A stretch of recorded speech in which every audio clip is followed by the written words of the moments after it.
Hey, Danny, when you do the prayer, I'd like to say, Commissioner, I wish we remember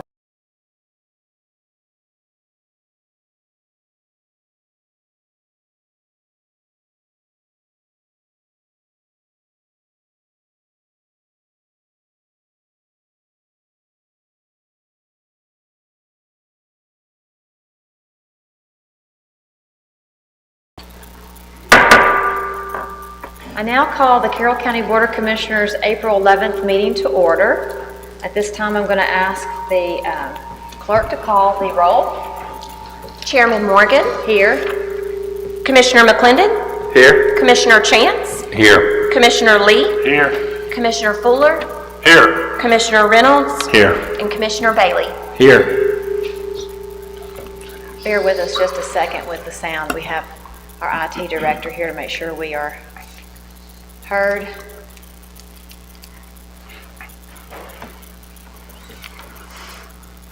So at this time, we're going to have Commissioner Bailey is going to do the invocation, and Commissioner Lee is going to do the Pledge of Allegiance for us. May I ask we remember Mayor Johnson and his family? Thank you. All right, let's pray. Lord, we just thank you for this day, Father. We just thank you for the beautiful sunshine you've given us, Father. We just thank you for letting us gather in this place, Father, to do the business of the county, Father. We just ask that you be with each and every one of us, Father, as we take consideration of these things before us, Father, and we vote and approve or disapprove these things according to your will, Father. And just thank you for the blessings you bestow upon us. In Jesus' name we pray, amen. Amen. I pledge allegiance to the flag of the United States of America and to the republic for which it stands, one nation, under God, indivisible, with liberty and justice for all.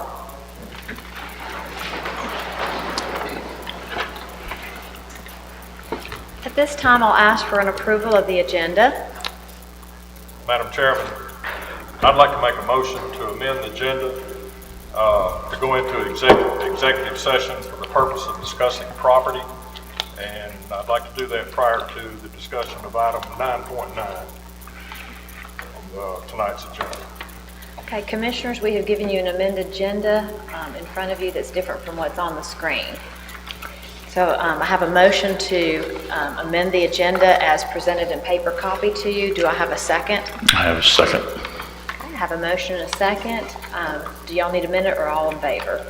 Well, I mean, do you need a minute? Okay, all right. All those in favor? Any opposed? Okay, motion carries 7-0. At this time, I'll ask for a motion and a second to approve the minutes from the Board of Commissioners work session March the 2nd, our meeting on March the 7th, and a special call meeting we had on March 22nd. Make a motion to approve. Second. I have a motion and a second. All those in favor? Any opposed? Motion carries 7-0. At this time, we're going to move into public comments. And public comments are an opportunity for the public to address the Commission with any issues or concerns they may have.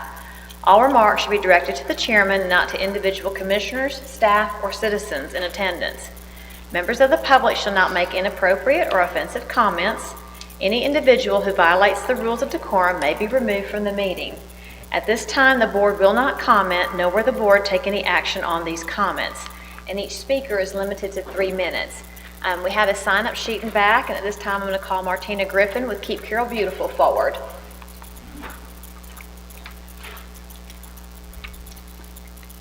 So sorry. Good afternoon. My name is Martina Griffin, and I'm here today as the Executive Director for Keep Carroll Beautiful. I'm sorry, I have too much coffee today. I'll slow down. I wanted to thank you very much for your recent support and participation in our Community Appearance Index, and especially thank you to Chairman Morgan and Commissioner Chance for participating and sharing their input on the event. We basically rode the county roads and scored the amount of litter on the roadway, so I'm especially grateful for the comments that Commissioner Chance made about the makeup of our mapping for the event, and I hope that next year we'll give you all enough warning and chance to participate in that event with all of us. I also wanted to let you know that our brand new 2022 annual report was sent to you probably about 15 minutes ago, so you should all have it in your email, but just to quickly recap, we had an amazing year. In 2022, we recycled over 45,000 pounds of electronics, 6,000 pounds of hazardous waste like paint or mercury-containing bulbs, and we also recycled 140 tons of tires with the help of Carroll County. So we appreciate their cooperation very much, and I just hope that we can continue the good work this year, especially with the recycling grant we received with the solid waste, and I hope that we will have, we will beat those numbers and have more chances to recycle and remove litter from Carroll County this upcoming 23. If you guys have any questions about the report or would like to partner with us directly or even have a special tour of our new office on Bradley Street, please reach out to me directly and we will be happy to accommodate that. Thank you so much. Thank you, Martina. Is there anyone else that would like to speak during the public comments at this time? I'll ask one more time. Is there anyone here who'd like to speak during the public comments time? Okay, well, seeing and hearing none, we're going to move into our special presentations.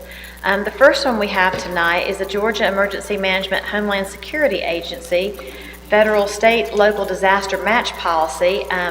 This is an opportunity that I'm going to brag on Carroll County and brag on our EMA Director.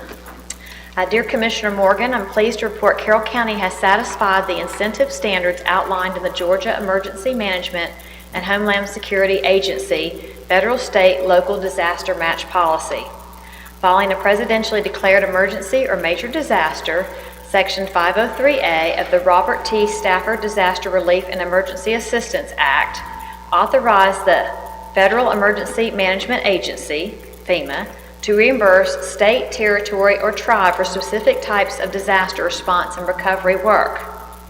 If an applicant is approved, FEMA lowers the amount owed by the applicant by agreeing to reimburse the applicant, which in this case the applicant is the county, not less than 75% of the eligible cost. This cost-sharing arrangement is intended to alleviate some of the financial hardships that burden an applicant in the wake of a major disaster or an emergency. The state of Georgia also provides financial assistance to applicants for expenses associated with recovery.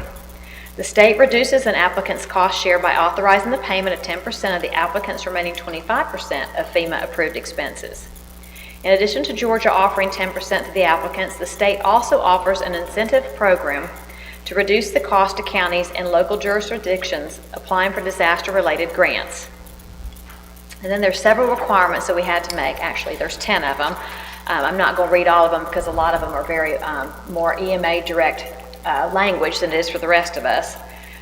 These requirements are in place to mitigate the impact of disaster incidents and improve the effectiveness and efficiency of community response and recovery efforts. Because of this, the state of Georgia rewards counties that go above and beyond to anticipate and prepare for the consequences of future emergency events. Because Carroll County satisfied all the requirements listed in the GEMA Federal, State, Local Disaster Match Policy, Carroll County qualifies for a reduced fund of the FEMA at 12.5 matching. Please accept my personal congratulations for this well-deserved achievement. GEMA appreciates your hard work and dedication to emergency preparedness. Specifically, I want to recognize Carroll County Emergency Management Agency and its director, Tim Pageant.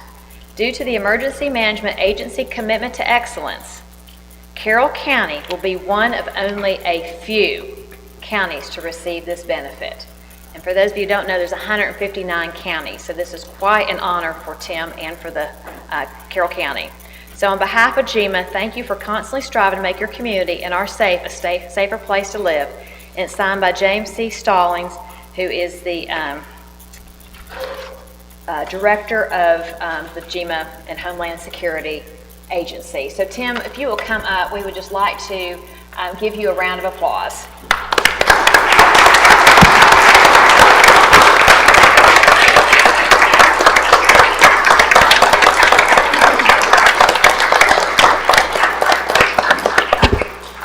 Thank y'all for doing that, but it's a team effort. It's everybody working together. It's the support of the chairman, board of commissioners, the sheriff, other elected officials, as well as the as public safety agencies, volunteer and support agencies. We're very blessed to have that. Very blessed to have Amy Goosby, who works in emergency planning. They're helping me do that. So it's a team effort. And we all know that when you work together as a team, you make an effort that works for everybody. So thank y'all for recognizing. Congratulations, Tim, for getting this for us. Our second proclamation tonight is Safe Digging Month, and Commissioner Chance is going to read that proclamation for us. And then when we're done, we're going to ask our guys to come up and take a picture. Thank you, Madam Chairman, for the opportunity to read for Carroll County Safe Digging Month. Whereas thousands of times each year, the underground infrastructure in Georgia is damaged by those who do not have underground lines located prior to digging, resulting in service interruption, environmental damage, and threat to public safety. And whereas in 2005, the Federal Communications Commission designated 811 to provide contractors and homeowners a simple number to contact utility operators to request the location of underground lines at the intended dig site. And whereas the West Georgia Utility Coordinating Committee, a stakeholder-driven organization dedicated to the prevention of damage to underground utilities in Georgia, promotes the National 811 notification system and Georgia 811 in an effort to reduce those damages. And whereas damage prevention is a shared responsibility, by using safe digging practices, the contractors and homeowners of Carroll County can save time, money, and help keep our infrastructure safe and connected. And therefore, I do hereby proclaim, on behalf of the Carroll County Board of Commissioners, the month of April 2023 as Carroll County Safe Digging Month, and encourage contractors and homeowners alike throughout Carroll County to always contact 811 before digging. Safe digging is no accident. Signed and sealed with the Commission seal of Carroll County, Michelle Morgan, Chairman, Board of Commissioners. Great. Thank you. And you have quite an audience here tonight, I'm sure, to hear, and most of these are gardeners that are here tonight, so I'm sure they really appreciate the extra notation about safe digging.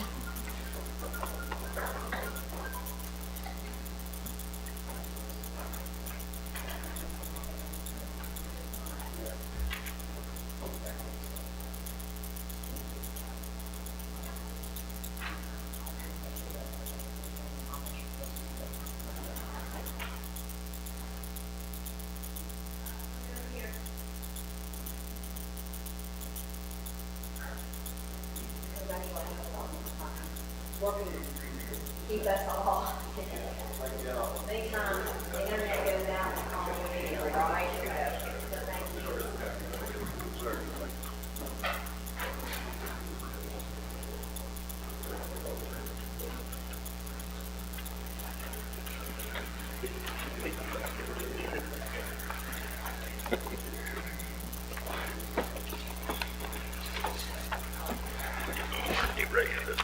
So I'll now call on Commissioner McClendon to read our Child Abuse Prevention Month proclamation. Thank you, Chairman. First of all, let me say, as the chairman of the Carroll County Child Advocacy Center, I am extremely proud of Amanda Cardin and her staff for the work they do for Carroll County to take care of our children. That is not an easy job.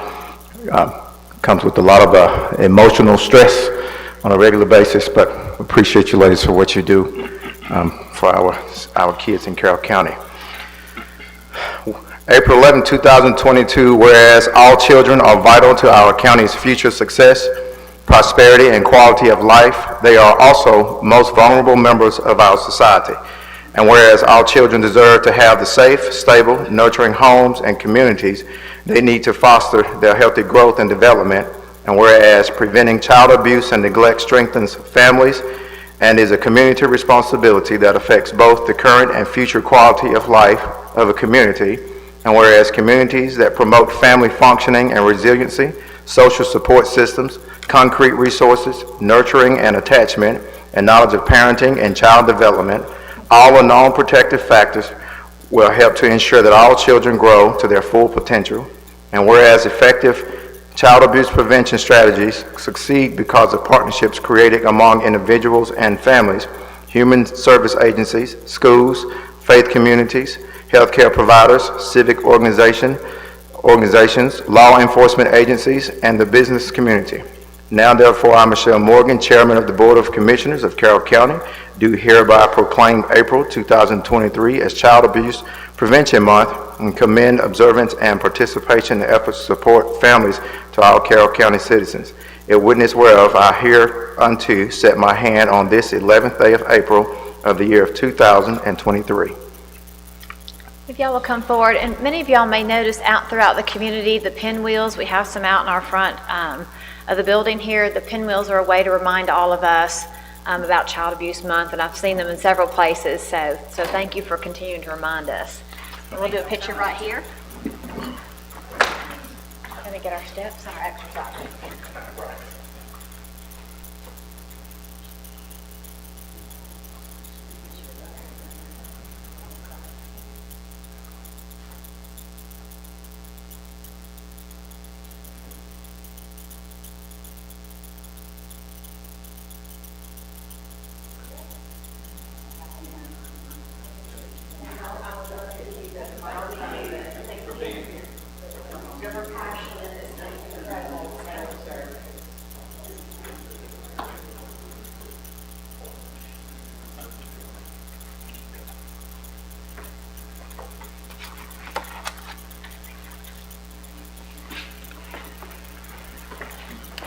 Next, we have Garden Week, and I'm very excited that we have members from the Master Gardeners of Carroll County. We have Spade and Trowel here, we have the Bowden Sprig and Dig, and we have the Major Temple Garden Club. So thank all of y'all for attending as we celebrate Garden Week in Carroll County. Whereas gardeners have a passion for nurturing the beauty and resources of the earth through the planting of seeds, the care of all plants, and harvesting of riches of their efforts, and whereas gardeners seek to add beauty, splendor, fragrance, and nutrition to our lives through the growing of herbs, vegetables, foliage, and flowers, and whereas gardeners work to preserve our county's traditional spirit of independence and initiative through innovation and hard work, and whereas gardeners advocate the importance of all creatures, large and small, that share our world and their roles in a balanced and productive ecology, and whereas gardening furnished a challenging and productive activity for many citizens, for those just learning as well as those having years of experience, and whereas gardening promotes a healthy lifestyle that lasts a lifetime, helps reduce stress from the other areas of life, and teaches that rewards come from diligent efforts. Whereas gardening enables members of garden clubs across Georgia and the nation to serve others in the communities in which they reside and work. Now therefore, I, Michelle Morgan, Chairman of the Carroll County Board of Commissioners, do hereby proclaim April 16th through the 22nd, 2023 is Garden Week in Carroll County, Georgia, and I urge all citizens to acknowledge the importance of gardening and the numerous contributions of Bowden Sprig and Dig, Carrollton Spade and Trowel, Carroll County Master Gardeners, and the Major Temple Garden Club, and of course all our Carroll County gardeners.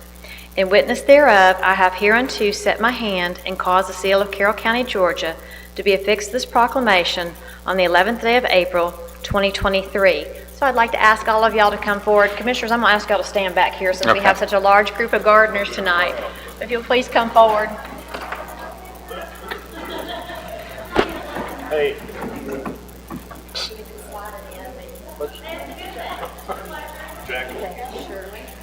No, she wanted to get a picture. She'll give somebody her phone and take a picture. Oh. Hey. She in there too. What's her name? What's her name? Yeah. Hey, will you get her phone and take a picture? Yeah. Hey. What's her name? Linda's gonna get it. Right here, Linda. Yeah. No, right here. In the purple. In the purple. Right here in front of you. Right here in the purple. Holding the proclamation. Yeah, there you go. Thank you. Patsy. Yeah. Get your picture. Yeah.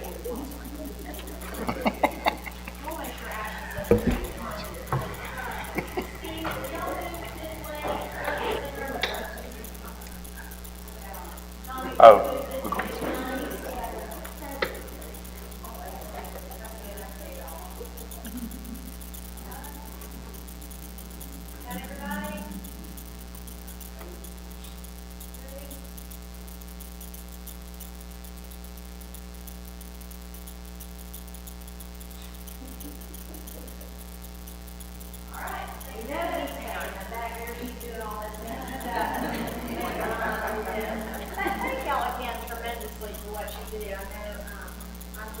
our garden club and first master gardeners. Yes. So thank you for taking care of your area, North Carroll, and thank you for taking care of the south area. I can tell more about it with those fresh tomatoes.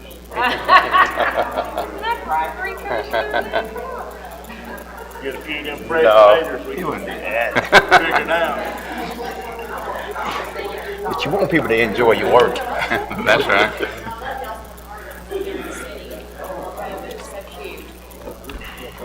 You go right Hey, ahead. Ernie, she was reading while ago and said something about Robert. You stood up. He knows exactly where he's going. You're gonna take one of our spots. You know it.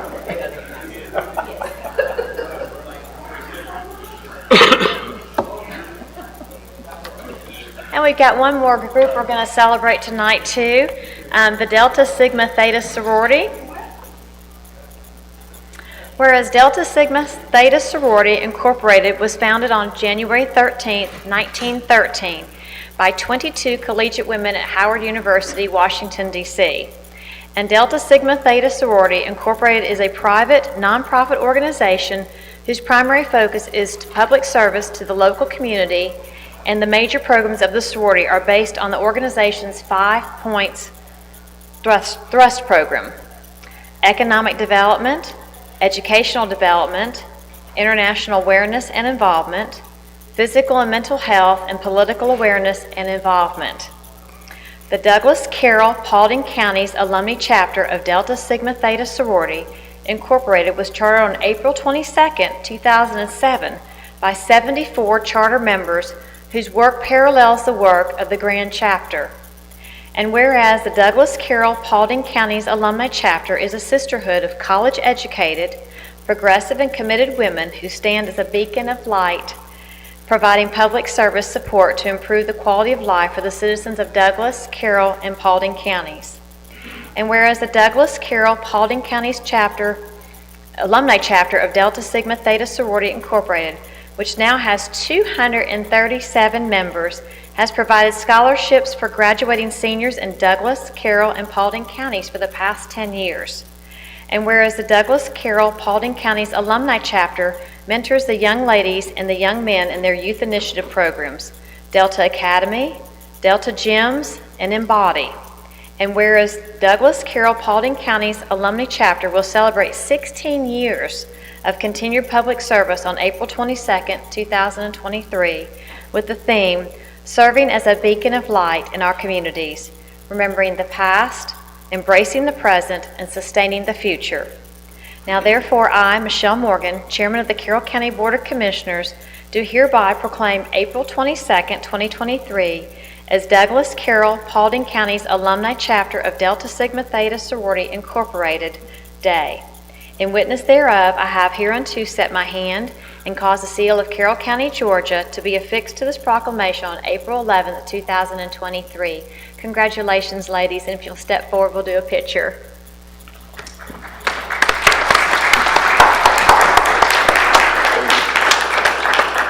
Do you want us back here, Michelle? Ashley, what do you want to do? Yeah, y'all can come up. Normally we're red. It's amazing that time. My sorority's colors are red and yellow. Please,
At this time, we're going to move into our business session, and we'll start with 9.1, the financial recap for February, with Alicia Searcy, our Finance Director, please. Good evening, Chairman and Commissioners. We have the February financials in front of us. We finished the month with a total revenues of $57,591,729, compared to last year at $54,608,241. The expenditures for the month year-to-date were $44,418,373 compared to $37,123,518 for the prior month. Our fund balance is at $52,681 compared to $49,608. Our expenditures are running right in line with where they should be for the year, at 8 months through the year. And we also, on our SPLOST, we had our 21 SPLOST report, where we spent a total of $1,196,957. And the majority of that was the split out that we paid to the cities. And then we had the payment for the excavator that we approved a couple months ago, and then some road materials. And on our 13 SPLOST, we spent a total of $37,206 on that. Any questions for the Financial Director? Ms. Searcy, looking at the report on intergovernmental on revenues, it looks like we're down $356,000 from prior year to date. Is that an accounting measure? Yes, we've had some slowness in receiving money from the federal government on a grant reimbursement, and they've required additional information to transfer the money back to us, more than they have in the past. So we're working on getting that information back to them so we can get that collected, and then we should be back to where we should be for the year. Okay. Under revenues as well, we're up $340,000 over prior year to date on interest. I mentioned this last month. That continues to be a very good number. I know interest rates have gone up. Some of that is self-correcting, but some of that, you had looked in some additional things that we could do to increase that that revenue in that line item. That's really good, making up for a couple other areas where the line items may be reflecting in the opposite direction. We're $2.9 million over in revenues and projected revenues current year to date over prior year. That's very healthy. There's a couple of line items, I think, on the courts where the expenditures are up, and I'm assuming that has to do with reimbursable grants that will reflect on the revenue side back. Is that correct? That's correct. We have the judicial opera grant that we're expending money. We have to expend the money in advance and then apply for reimbursement. It's a reimbursable grant, and they're running about 90 days behind. By the time it gets to the state, they go through all the information and then get the money back to us. So we've got about 90 days of expenditures that have not been reimbursed at this point. On some of the building permits, looks like we're starting to level off on some of that, which we've expected. But a couple of the highlights that are very positive, our excess tax is up nearly $200,000 over prior year to date. Local option sales tax is up a little under $1 million from prior year to date. Motor vehicle tax up $430,000 over prior year to date. So some of those line items that we're familiar with, that we're looking at spending trends, still seem to be fairly healthy. Now, obviously, this is reporting on February, but we hope that trend continues. And if we continue this trend, we're still going to be in really good shape. We've been the last few years where our revenues are definitely going to come in over projections. So that conservative budgeting has come in very healthy. That is correct. Okay, at this time we'll move into 9.2. We're very lucky to have Chief Judge John Simpson of the Superior Court of Coweta Judicial Circuit here to let us know about another grant that he has worked diligently on with his staff. So Judge Simpson, I'll call you forward, please.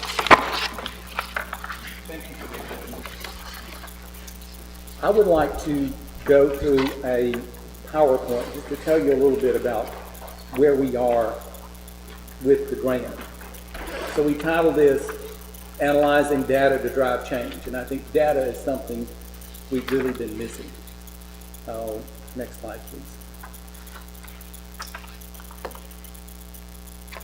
So here you have our 22 criminal felony clearance rate. What is a clearance rate? It's all the cases that come into us and all the cases that go out.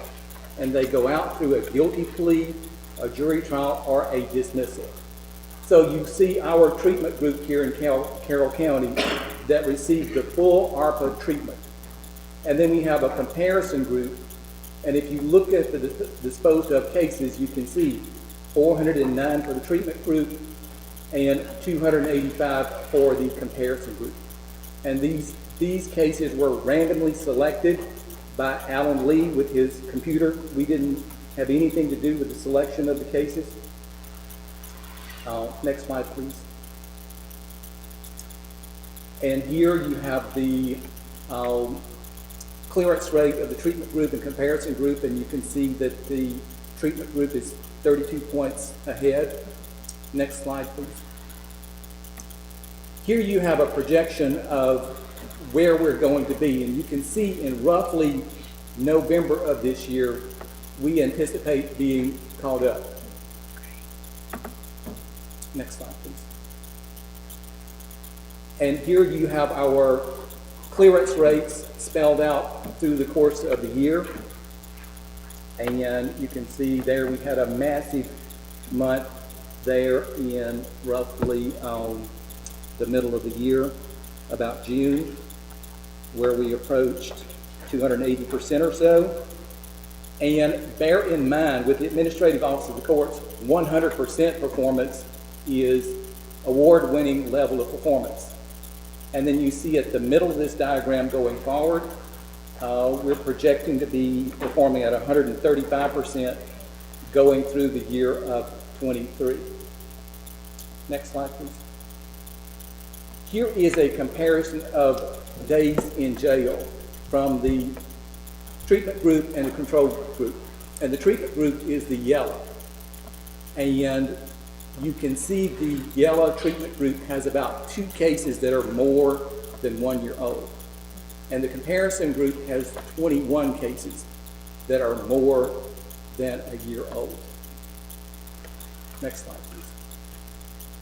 And to put this in a bar graph, the average jail days of the treatment group is 156, and of the comparison group, it's 276. And I think this really says something about the cases in jail. Of the cases that are getting our maximum treatment, their length of time in jail is 156, comparison being 276. You know, project this onto your mental health costs. Fewer people in jail and in jail for a lot less period of time. You're going to need to tell your insurance company, hey, you've got to cut that instead of continuing to increase it. Next slide, please.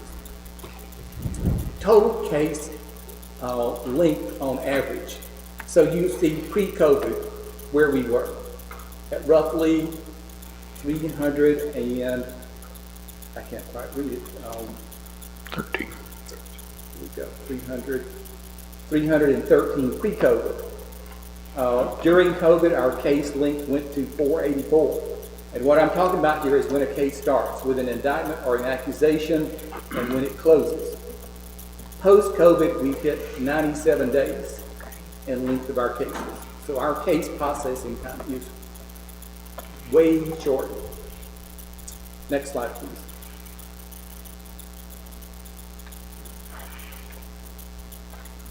Are you able to advance to the next slide? Yes, that's good. So today I'm here to talk to you about a supplemental grant, which will be $500,000 more And the categories will largely be the same as they've been in the past with GORs and court reporter fees, but we are adding some mental health to this particular application. And we want evaluations at the time that people go into jail. We want to start learning about the mental health problem right when they arrive on our doorstep. And we want to contract with our new probation services to have some people pulled out and put on bonds, and they will be monitored by that probation service. You know, as I've looked into this thing, one thing that amazes me is when people come in, you know, they essentially have insurance. They could go to Pathways and receive mental health treatment, but we enter them into the jail and we do away with their insurance policy, and then we put the liability all on Carroll County. So what if we could intercept some of these people and have them treated outside the jail, monitored by the probation company and a judge assigned to the case? And we want to make this an adjunct to our mental health court also.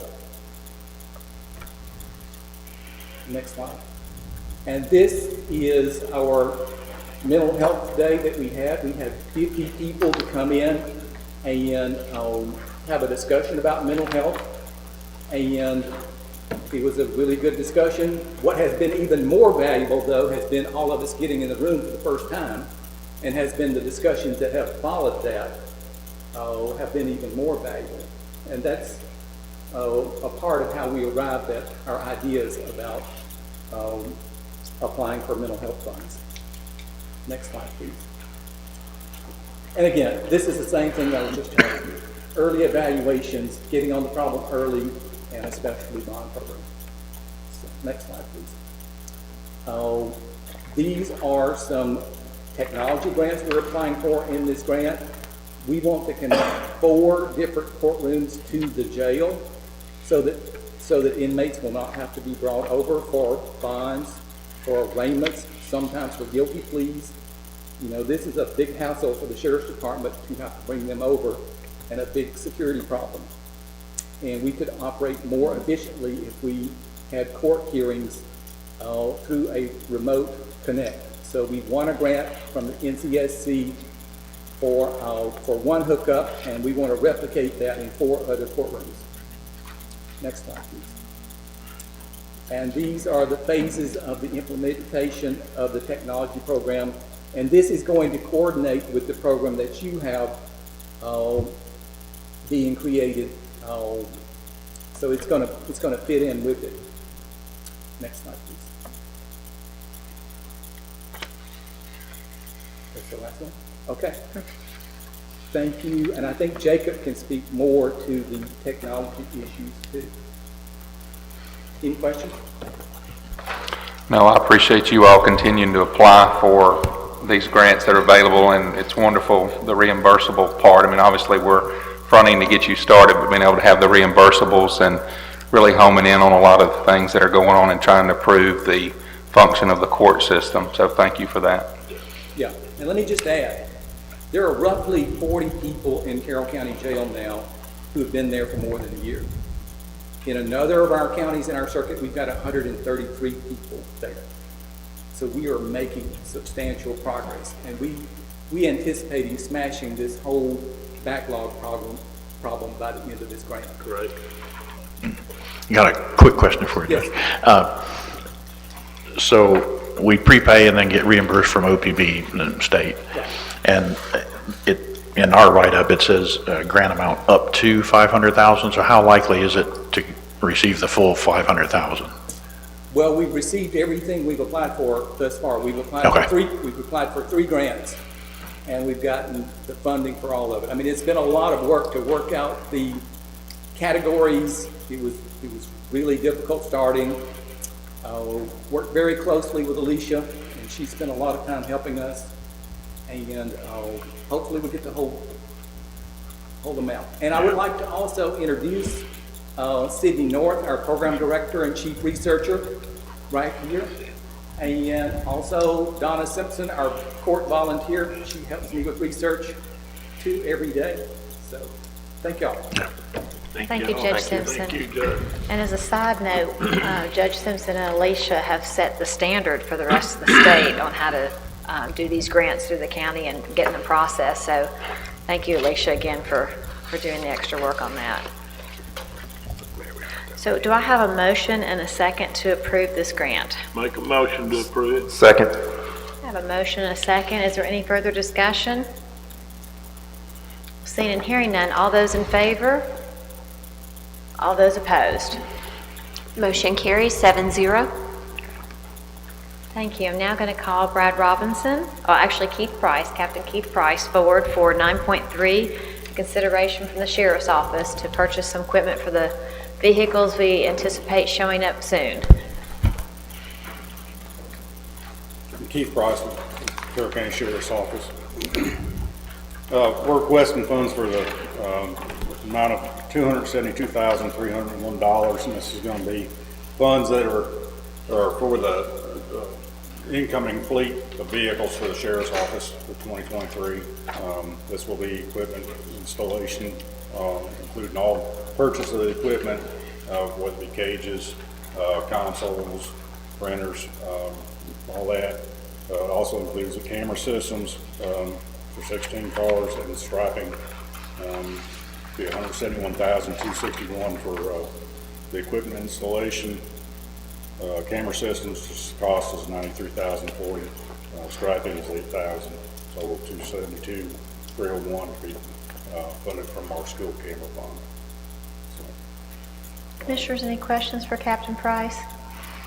I spoke with Captain Price earlier today, and I had some questions about the technology piece, and I appreciate you explaining some of that and the ability that you have, that you can send that, I guess, to the courts, to the clouds and different things, trying to make sure that where we're investing in one area of technology, it's connecting in the other areas. So thank you for the explanation earlier.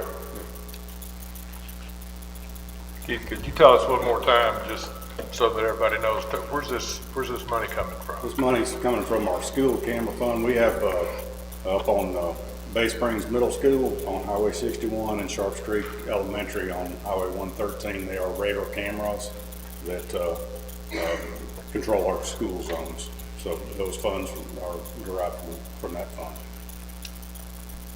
Thank you. Thank you. But is it fair to share the amount that's in that thing now? I believe there's plenty enough in there. There should be $700,000, I think. Okay. $100 of it. If there's no further questions, I'll ask for a motion and a second. Motion. Second. Okay, so I have a motion and a second in favor of this equipment. All those in favor, raise your hand. Any opposed? Motion carries 7-0. Great. Thank you, Keith. Thank you, Brad. We're now going to call Felicia Rowland up. She has a E911 vehicle purchase. And just to let y'all know, remember we approved funds back in the fall to purchase as many vehicles as we could locally. We actually have funds left over from that amount that you approved up to, thanks to Danny and Charles and Chuck and all the departments that worked on these cars. So it turns out that 911 is in need of a travel vehicle, so we still have funds left in that line item that you approved. So Felicia. Thank you, and good evening to the chairman, good evening to the board. I appreciate this opportunity to come before you to ask for this vehicle. It is a necessity for us. As you know, we are constantly sending our dispatchers, our telecommunicators to different training classes to make sure that we stay certified within the state and within our guidelines. So the vehicles that we have, the truck that we recently received, I believe it was Marty's own vehicle, which is great because anytime that we have inclement weather as well, we have to go pick up employees if we cannot get them to the center. So we need to be able to get them there because 9 times out of 10 we're going to be stuck there for a couple of days if things happen. But most importantly, I'm trying to get staff. I've got 4 potential candidates at this point. They all, if they can be accepted all at one time, which a lot of the training academies that they're going to, they try to take them all at one time. we need a vehicle that can support that. Matt and I are still also attending numerous training classes as well, so we really need a vehicle that can support that. I'm not looking for anything that is with all the bells and whistles. A standard SUV would be great. I did include up to $60,000, but I know that they have been working very hard to find something in the $50,000 range, or I'm willing to even go with something used. I just need something with some size to it that can transport multiple people at one time. As you know, Amber and I deployed to Florida. Betsy made it. We had a Crown Victoria that we took. We barely cleared some of the roads because they were still flooded. It took us 18 hours to get there. And Betsy made it. But if we had something that sat a little bit higher, it would be awesome to show, so that way we can get where we need to be. Any questions for Felicia? Ms. Rowland, Yes, sir. thank you for your service, and this is Telecommunicator Week. It is. So thank you to all the dispatchers as well. You and I had a conversation, and I did speak with Mr. Yates as well, because you had explained in the letter that you had been working as well. I'm definitely in favor of this. Yes. I do think we can find something substantially less than 60,000.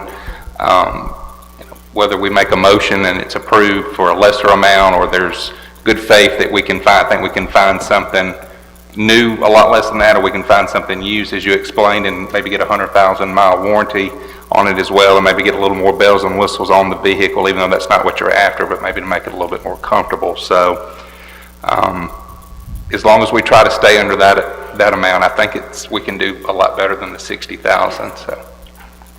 And I'm going to agree. A couple questions. Yes, sir. In our write-up here, we've got, and as you mentioned, training, the first thing, deployment, the second thing, and inclement weather, the third thing. So I'm just a little confused, if you could straighten me out here on the amount for each. Like, what would be the utilization of this vehicle? So how many staff do you have now? You said 4 coming on. Correct. I'm down 6. I'm down like 12, but 6 would help us. And the vehicle would be used pretty regular, because Matt still has training to do for the CAD, for GIS. And the state right now does not require any training at all once a dispatcher goes to the Georgia Public Safety Training Center and receives their telecommunicator certificate. After that happens, the state does not require any training after that. They just passed the initiative about 2 weeks ago, where starting in 2024, they're going to ask for the dispatchers to at least receive 10. We are trying to stay a step above. And we're asking in our center that they maintain 24 hours a year. So the vehicle would definitely be used to send multiple people at different times. We're going all year long. And sometimes both vehicles are gone to support that. Okay, I guess in my mind, I'm just theoretically, I don't have the full picture, so I'm just thinking theoretically. I mean, I don't want to set a precedent here of buying a vehicle for transporting employees to training. I mean, it's like, well, every agency we have could utilize that, because everybody goes to training. Correct. So what is the aberration with your department that you need a designated vehicle to transport people to training? That just somehow it doesn't compute to me, that we need to buy a vehicle for one agency to transport people to training. Okay, so it's used for training. As you know, we also don't have anyone to run our errands, so we use that vehicle also to run errands. I mean, it's a vehicle that will definitely receive some use. It's not just sitting there collecting dust. Also, our Crown Victoria, I believe, is an 08 or 09, correct, Danny? And the engine light is constantly on it. Like I say, we got it to Florida, we got it back, but in order for people to feel safe traveling and trying to go to a conference or trying to get to training. Okay. How do other county employees get to training though? I mean, I'm not trying to be obstinate here. I'm just trying So to clear my head. Share a vehicle through A lot of the departments already have vehicles, so community Right. development does, so they use their vehicles to go to trainings. Parks has vehicles, Public Works has vehicles, the fire department has vehicles, the tax assessor's office. So this particular department has not had a new vehicle in close to 20 years. So we are asking at this point, because there are funds that you approved that we have left over, and we've been very successful in buying locally, to update their mode of travel.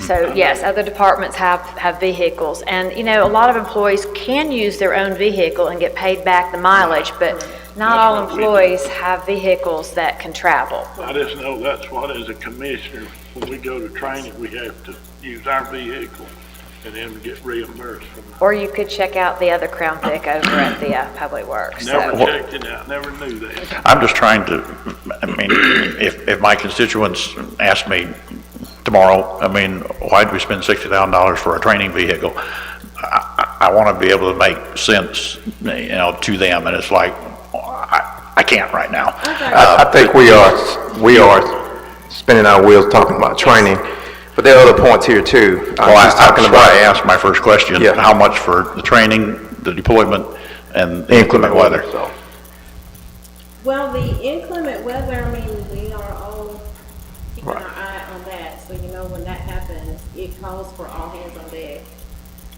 As I stated, if they're not able to be transported by law enforcement or fire department picking them up for us, that leaves that up to myself as well as our CAD manager to go and pick these people up, because they gotta report to work. I mean, it's all hands on. So, But you have a Crown Vic now, it doesn't work very well, and then you mentioned a pickup we have that a you, pickup, correct. Okay. And it's a four-wheel drive. I believe Marty said it's a four-wheel drive pickup. But in it, so, you know, we're able to utilize that, but when you're trying to transport 15 people in, and then where typically is the training? You mentioned, you know, Forsyth, the training center, but, right, they do go to Forsyth. Recently, we have partnered with Cobb County for our EMD protocol, which is our latest medical protocol that we've implemented over a year ago. So Cobb has been very generous with letting us know when they have training classes coming up, and we're able to utilize them. Otherwise, they go to Tifton or they go to Macon. So they either go to Jitstick, Cobb, or Macon at this point right now. okay.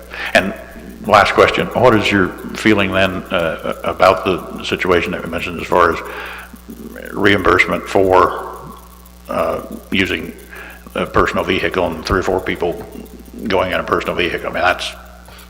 I guess that would be okay for those that are able to do that. I mean, most of our employees, I mean, this is their first, if you want to call it, grown-up job.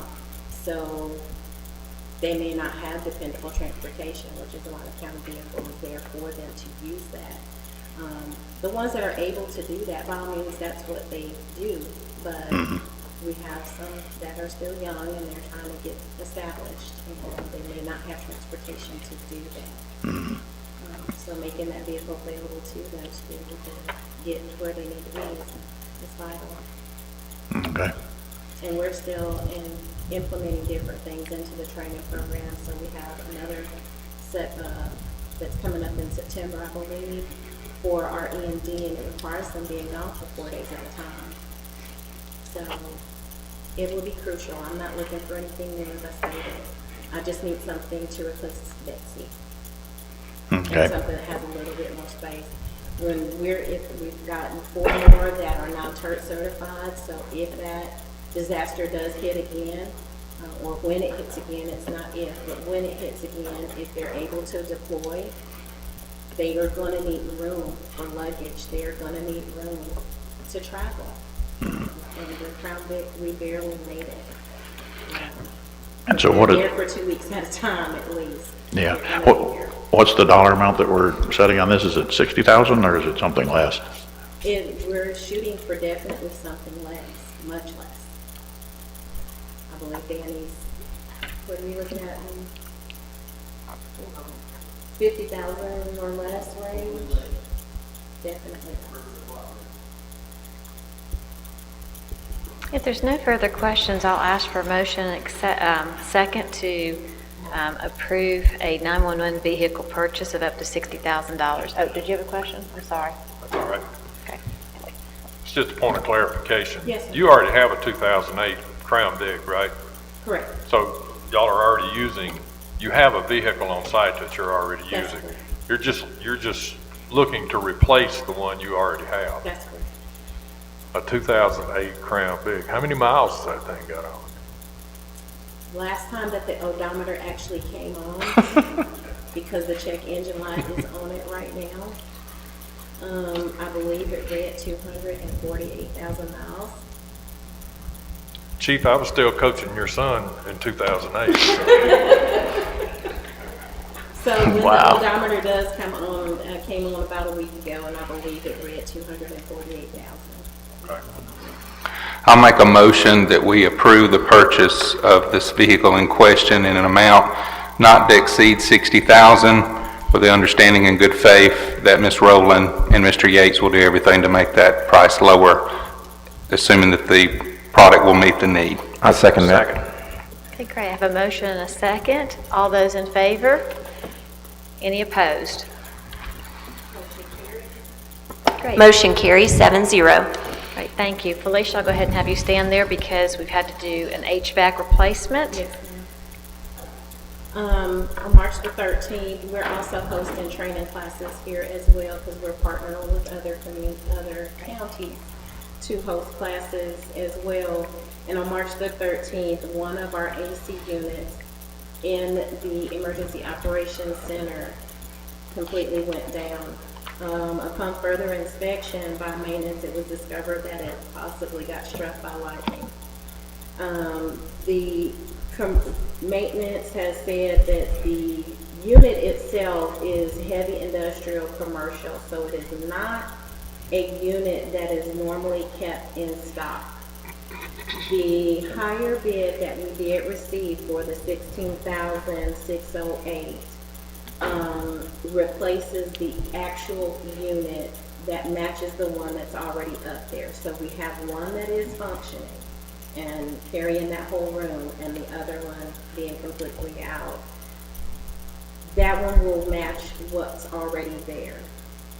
It's also going to take 34 weeks for us to get it, so that means we're going to go through the entire summer with this poor unit struggling trying to cool the Emergency Operations Center. So I do have Davey in maintenance trying to locate some floor units for us that have low noise, because so many classes are going on in there, and plus our orientation is held in there every month as well.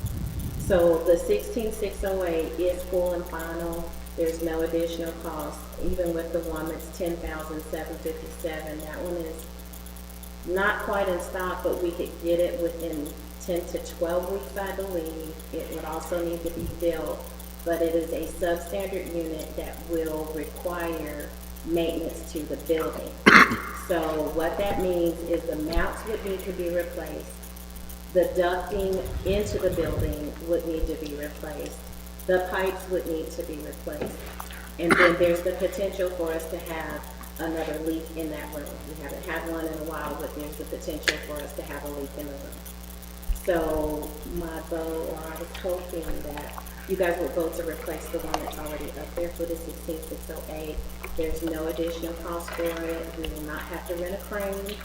The crane that the county already has will be able to support that unit to get it up onto the roof and get it mounted securely. You can't afford any moisture in that facility at all, leaking or whatever. Correct.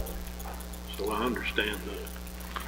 Ms. Rowland, do we have any idea if that item would be covered under our insurance as far, definitely we got to move forward. I'm just curious, that being if it's proven that it was struck by lightning, do we know if that's something that would? I believe that, I'm so sorry. That's fine. I believe that. Hang on, Felicia, Alicia's going to step forward to address that for us, because It could be covered by insurance, but the deductible is so high that it doesn't really make sense. It makes more sense for us just to pay for it, because we'd only get like $2,000 to go toward the unit. Okay. So that's why we elected not to go in that direction. Okay. That's an Don't original leave, unit. stay there. That's an original unit too, I guess, to the facility. That's right. Is this, oh, I'm sorry. I didn't mean Go to ahead. interrupt you. Is this coming out of SPOS? How are we gonna pay for it? At this point, 911 has enough money in their operating budget for FY '23 to cover the cost of the unit. Okay. So they've saved enough in labor and in some other areas. So I don't think, unless something changes drastically and we have another event between now and the end of the year, I think we can cover this out of their operating budget. One question I got on the one that's 16,000, there's no additional cost. On the one that's 10,000 with the extra maintenance, is that going to be extra cost with extra duct work and everything else? So there's going to be additional cost to the 10,000? Yes, sir, because I'm sure that they're gonna need materials and everything. Okay.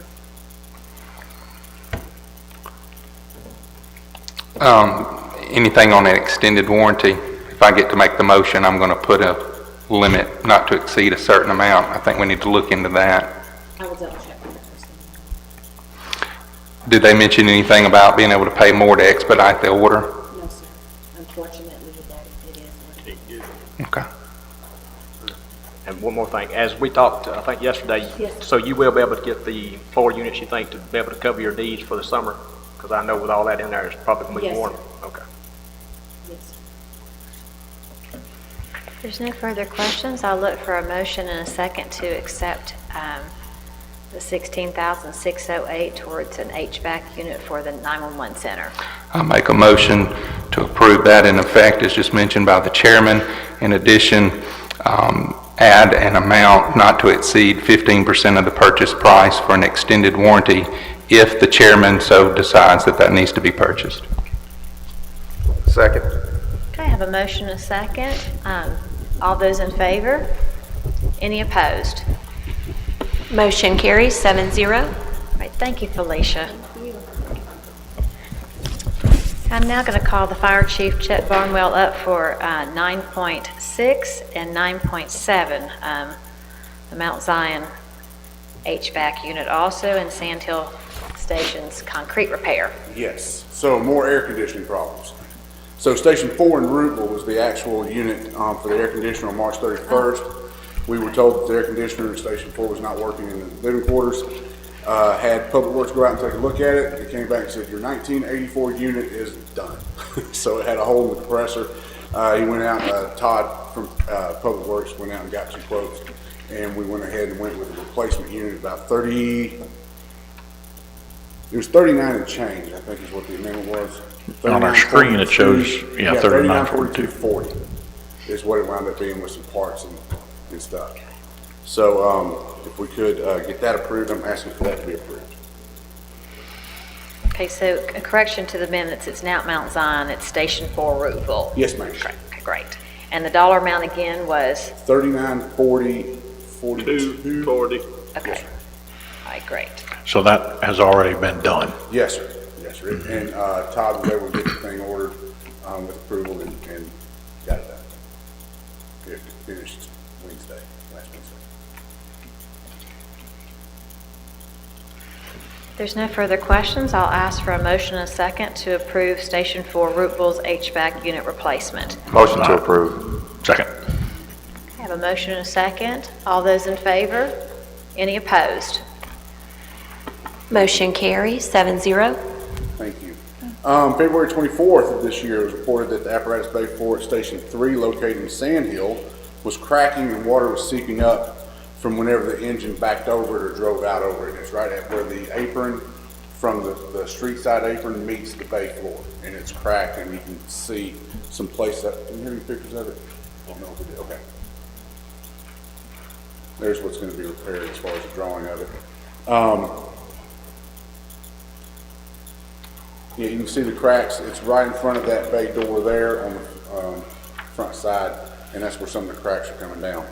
Public Works took a look at it and said that they can replace that floor for a cost not exceeding 10 grand. And what the replacement will be is from wall to wall, from the front to the grate, halfway down. We're going to replace half the bay floor because the other half is just fine.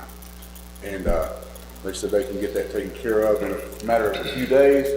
And we would just have to leave the truck parked outside during this better weather for about 10 days. And then that way it'll cure and we can get it done. But they said that they could get that done for not more than $10,000. I'm asking for that.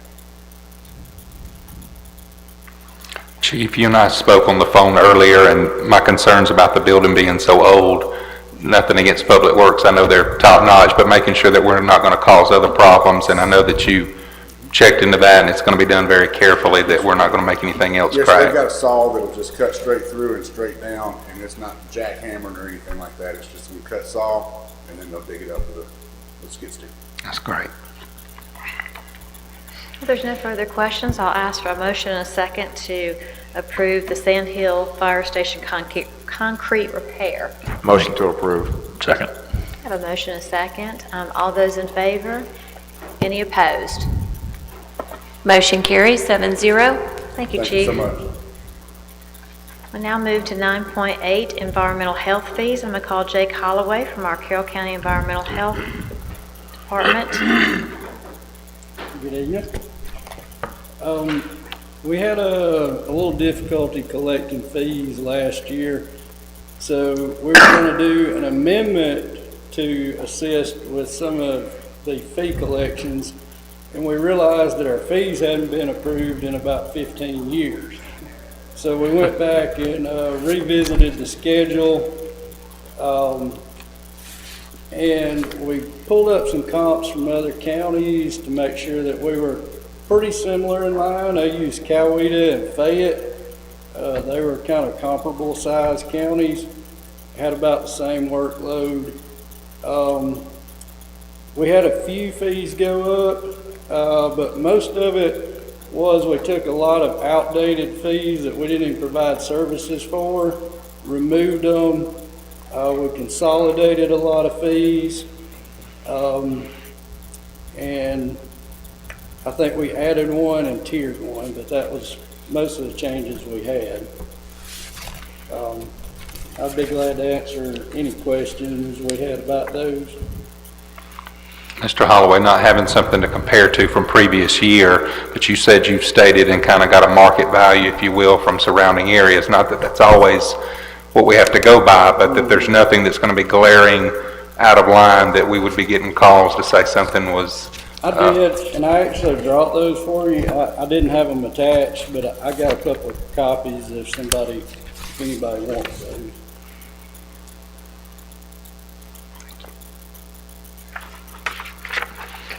And the Board of Health has already reviewed these, since you do fall a lot under the Board of Health. So the Board of Health has reviewed them and approved them to be sent to us.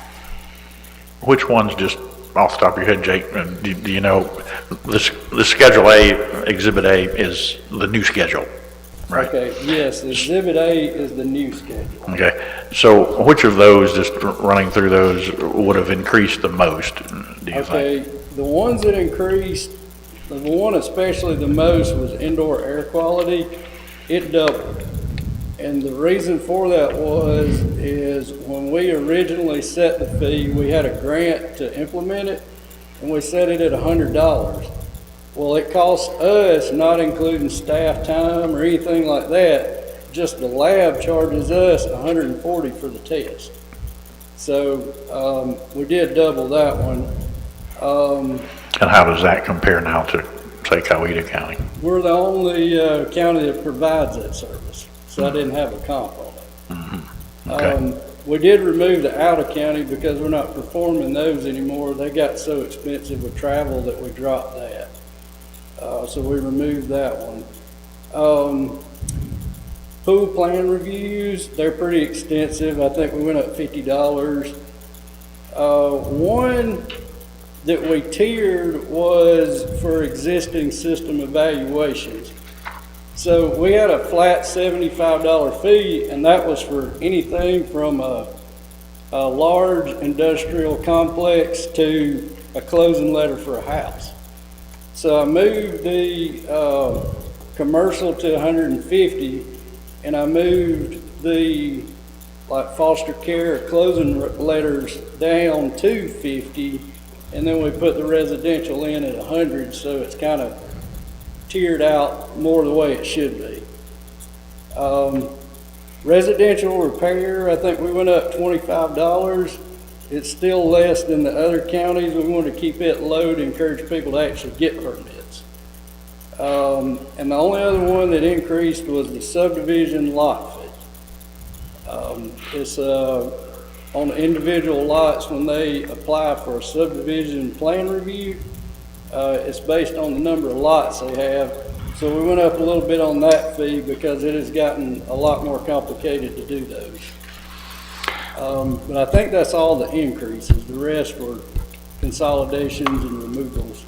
Okay, so under septic, on commercial septic, the first top tier of the second page, you're $100 more than Coweta and Fayette. The next two categories, both of those are $500 more than both Coweta and Fayette. And those have been that way for the last 15 years. Those didn't change. We didn't go up on them, we just left them where they were at. I think the ones that are highlighted are the only ones that increased from the previous schedule.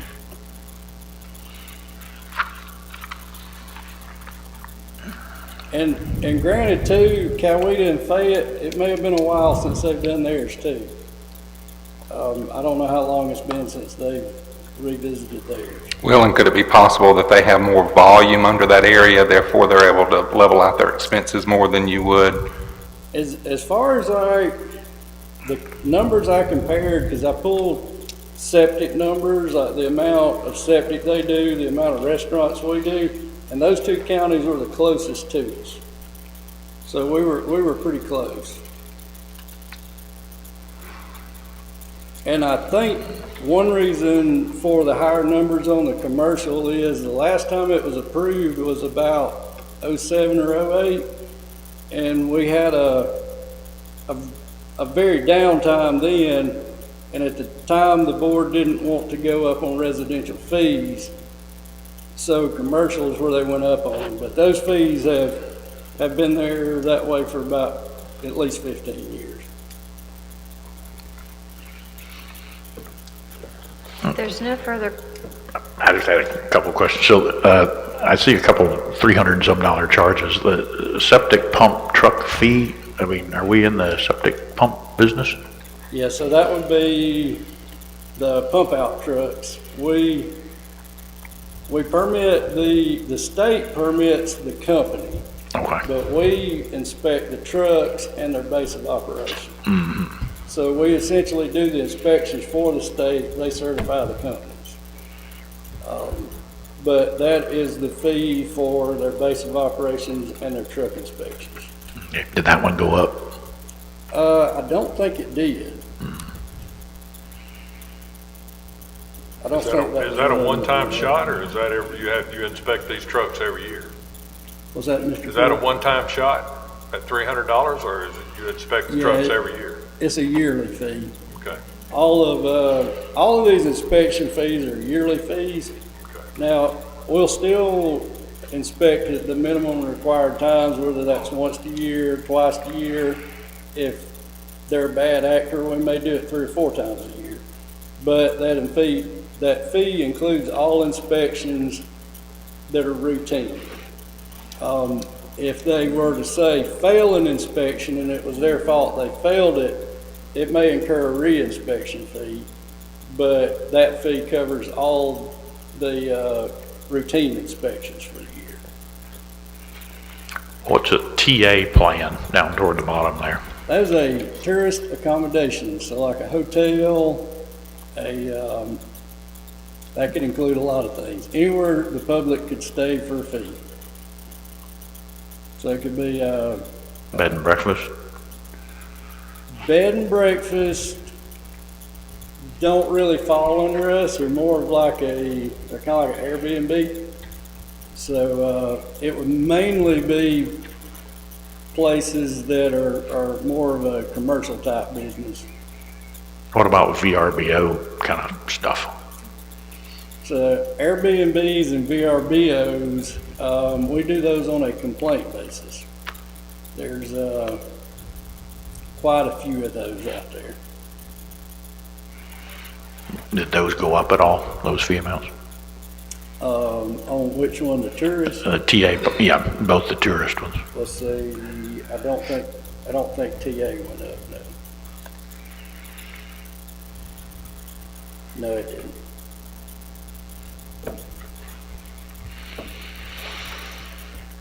Most of those commercial fees, we kept them pretty in line since they were already higher to start with. Did you get your collection situation fixed where you can collect fees? Is that going to address part of this?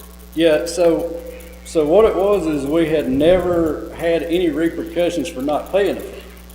So we could say, we could write them a letter and say you're overdue. We could charge them overdue fees, but we didn't have any recourse for it.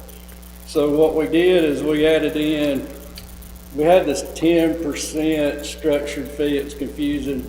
We just made it $75 a month. You don't pay it 90 days, we pull your permit. Okay. So that was the simplest way to do it.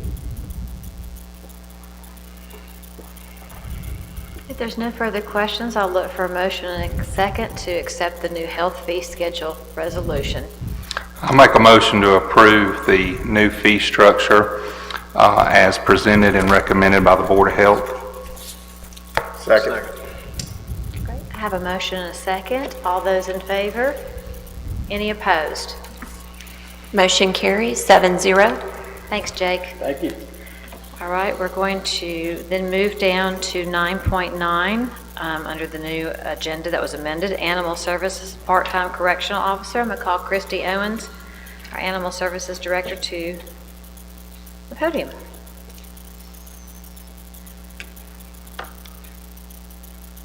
Good evening, Commissioners. I want to apologize for the last-minute addition to the agenda. As you all know from previous conversations, we've had a nightmare trying to get detail covered on the weekends. Alicia and the chairman and I had worked on putting this particular position in the new budget, but I was contacted by a former CO who is interested in coming to work part-time on the weekends. So I hated to let that fall by the wayside. So that's why we did the last-minute addition for that position. So this particular individual would work part-time, a max of 2 days, Saturday and Sunday, 8-hour days maximum. Not necessarily every weekend, but most weekends, and that would just be all that they would cover. And then that would cover my weekends. Cut out some of my staff overtime because they're having to go and pick up inmates currently. It would also alleviate my very young Sunday person. She's a 21-year-old young lady who's there on Sundays having to go by herself and pick up inmates and supervise them, which I don't feel is a safe situation. So that's what the position is for, and that's why we did it last minute like we did. Ms. Owens, thank you for taking my phone call earlier today.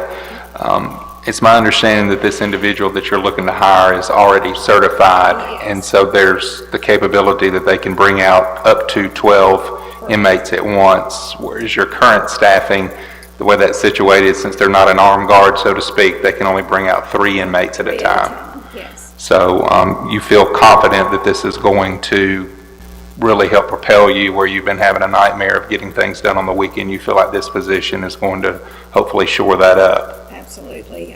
This young man has worked for me before at the shelter in a CO position on weekends and did a phenomenal job. He's very good with the inmates and with the staff. So I feel like it's a win-win.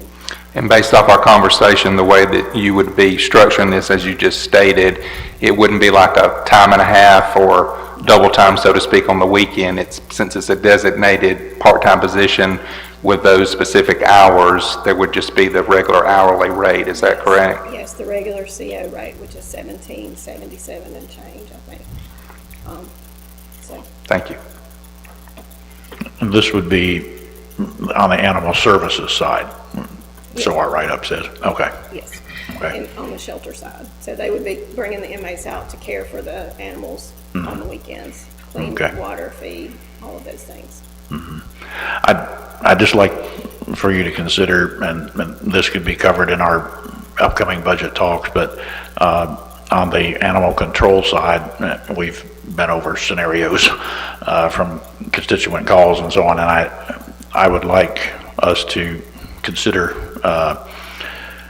some type of weekend coverage, because I think people feel lost and in a gap situation, and we know what happened with that one individual, and I think it's imperative for us to think that, you know, problems happen with animals on the animal control side, not just Monday through Friday. Yes, So, sir. And we do have an on-call officer who's on call 24/7 on the weekends.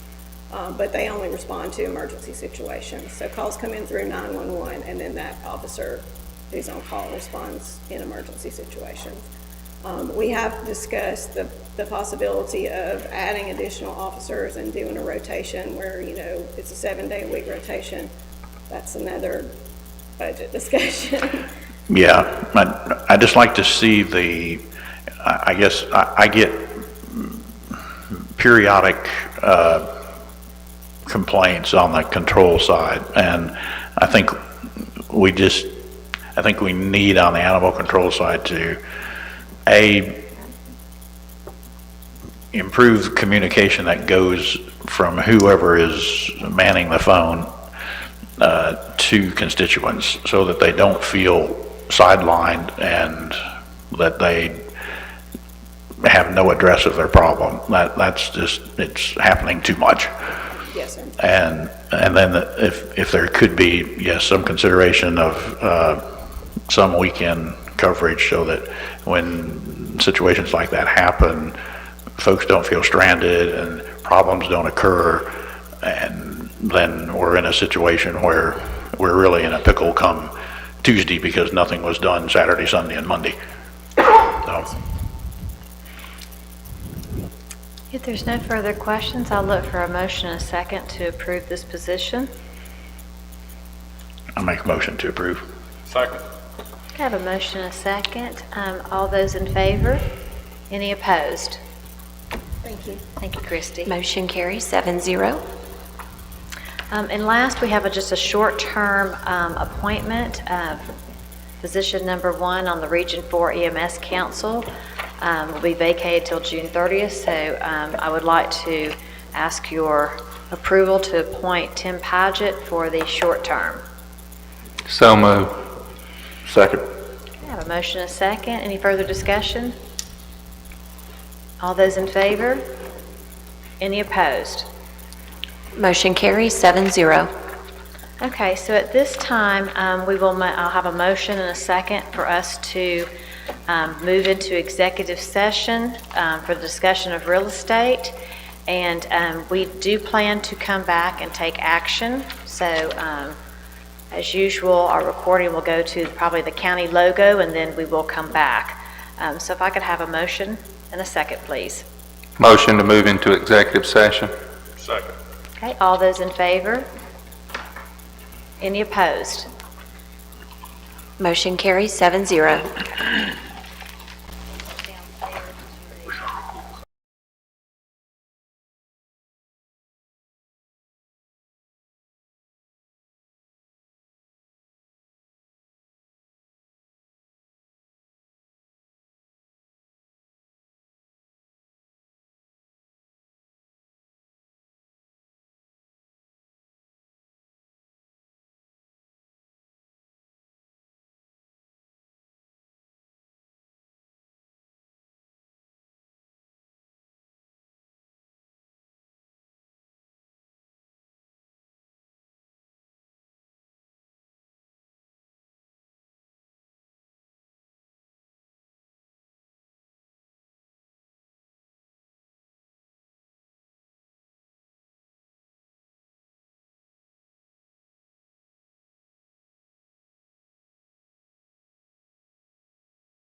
Okay, Commissioners, I would like to ask for a motion and a second to reconvene our meeting from the executive session. Motion made. Second. Okay. All those in favor? Any opposed? Okay, at this time, I'm going to call the County Attorney, Stacy Blackman, to discuss 10.1, the transfer of 203 Central High Road property to the Carroll County Board of Education. Thank you, Chairman, Commissioners. In accordance with Georgia law, a public hearing was held this morning so that members of the public could consider the proposed transfer of the property located at 203 Central High Road. The school system gave this property to the county in 1980 to be used for a fire station. And now the city of Carrollton is planning to relocate that fire station to a new facility down the road. So the school system wrote to the county and asked for the county to consider returning that property, deeding it back over to the school system so that they can continue to improve services for the students and for the community. So Georgia law requires that if a county wants to give property to a school system, a public hearing must be held in the immediate vicinity of the site before that transfer can be considered and members of the public have an opportunity to attend. This morning at 10 o'clock, the hearing was held. No members of the public were in attendance. The chairman and I were present. So that was the first step. The second step, the Georgia law requires that you all have an opportunity to discuss the proposed transfer in light of those comments. So now is the time for discussion of the proposed transfer for you all. Well, I know the central school needs all the property it can get. They're property bound, and both my children went there and graduated there, and so I would be in favor of them having that property so that they would be able to expand a little bit. That 0.37 acres would allow them to expand. I did have a conversation with you, Ms. Blackman, earlier. While it's understood there's an old fire station that's on the property, I did want to have the language shored up that we are, transferring the actual property of 0.37 acres, but in addition to that, the understanding that there's also a structure that goes along with it, as is, no warranty expressed or implied, but just listing that that building is actually a part of the transfer as well.